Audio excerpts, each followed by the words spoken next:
concept in litigation. Right from the very beginning of the problem, everything you do and everything you say should be shaped to the ultimate goal. It's a bit like a chess game.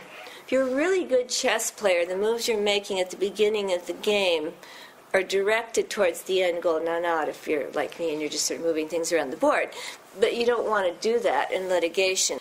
This means that your attorney needs to be a strategic thinker and needs to be framing the whole story in light of this very long process that may extend over several years. A complex issue like this needs to be managed so it is a coherent story. This is the truth. I mean, this is not something that isn't true. This is your organization's true story.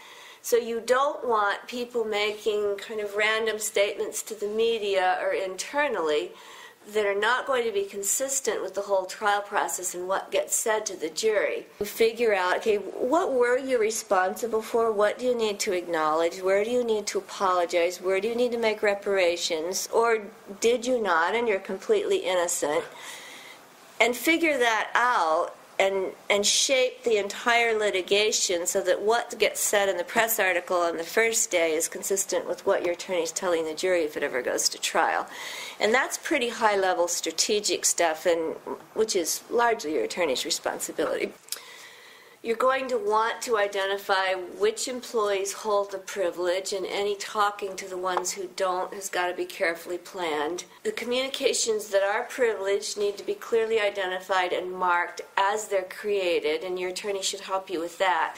Now, that doesn't mean you can slap attorney-client privileged and confidential on every single document you create in your office, because if you start doing it that broadly, it's not going to stick. It needs to be the genuine article. And those really are privileged. That the attorney-client privilege is probably the strongest one, other than maybe the clergy privilege, in terms of actually keeping things confidential. And then you'll want to think about the litigation team. Your general counsel will want to work closely with your litigation counsel. If it's a major lawsuit, your top people need to be involved initially with your attorney in thinking about the strategic approaches. So this is a lot that's going on, and this is all right at the beginning, maybe even before the lawsuit's filed. These major crises and these major forms of litigation can wipe you out. If you think about the Catholic Church, I want to say it was 8 dioceses and a couple of religious orders that went bankrupt over that. So when you become aware that a lawsuit is likely or it's threatened, do you form the crisis team right then?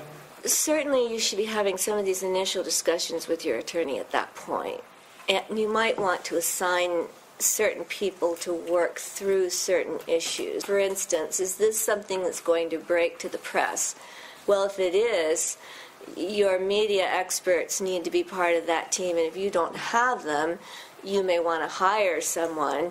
If it's an investigation, you need to have your investigation team up and running as fast as possible, especially if it's current crisis. Your attorney doesn't necessarily need to be the person doing the investigation, particularly not at the rates, but at least should be monitoring. Is this going in the right direction? Is this defensible if we have to move forward?